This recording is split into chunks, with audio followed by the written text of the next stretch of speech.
ඔන්න මචං මේ මම මීට කලින් අර අක්කා කෙනෙක්ගේ පොඩි වීඩියෝ එකක් දැම්මා ඔයාලට. ඉතින් ඒ වීඩියෝ එක බලලා මචං මේ වෙනකොට රට ඉන්න සෞදි අරාබියේ වැඩ කරන ගෘහ සේවයේ වැඩ කරන මගේ ආදරණීය සහෝදරියන් දෙපළක් රුපියල් 5000 ගානේ මචං රුපියල් 10000ක් දීලා තියෙනවා. ඊට අමතරව ඩුබායි එකේ මල්ලි කෙනෙක් එයාත් මොකක් හරි කම්පැනි එකක වැඩ කරන්නේ මල්ලිත් රුපියල් 2000ක් දුන්නා. එතකොට මේ මල්ලිගේ 2000යි ඊට අමතරව තව රත්නපුරේ අයියා කෙනෙක් රුපියල් 10000ක් දුන්නා.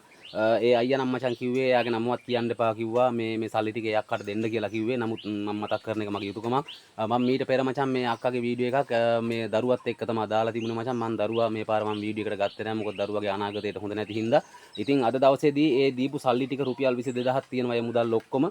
ඒ 22000 මම මේ වෙලාවේ අක්කට දෙනවා. අක්කා මෙන්න මේ සල්ලි තමයි ඔයාට ඒ මහත්තුරු නෝනවරු දුන්නේ. ඉතින් මේ අක්කට ඉදිරියේදීත් ඒ කට්ටිය උදව් කරනවා කියලා මට කිව්වා.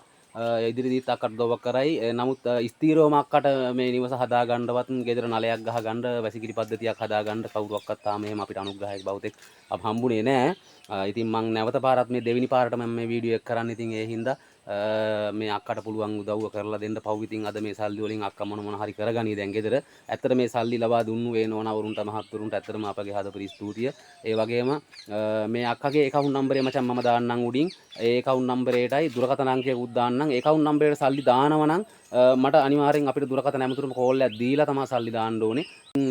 මේ සල්ලි දීපු හැමෝටම බොහොම ස්තුතියි. ඒ වගේම කියන්න ඕනේ අක්කා බය වෙන්න එපා. වාඩි ඉදිරියේදී අනිවාර්යෙන්ම කවුරු හරි හම්බෙලා ඔයාට අනුග්‍රහයක් බවතෙක් වාර උදව් කරා. ඉතින් අර ඇස් පේන්නේ නැති ප්‍රශ්නේ තමයි අක්කාගේ තියෙන්නේ. එහෙනම් උදව් කරන්න කියලා මම නැවතත් ඉල්ලීමක් කරනවා. එහෙනම් බුස්සරණ හැමෝටම ජය වේවා.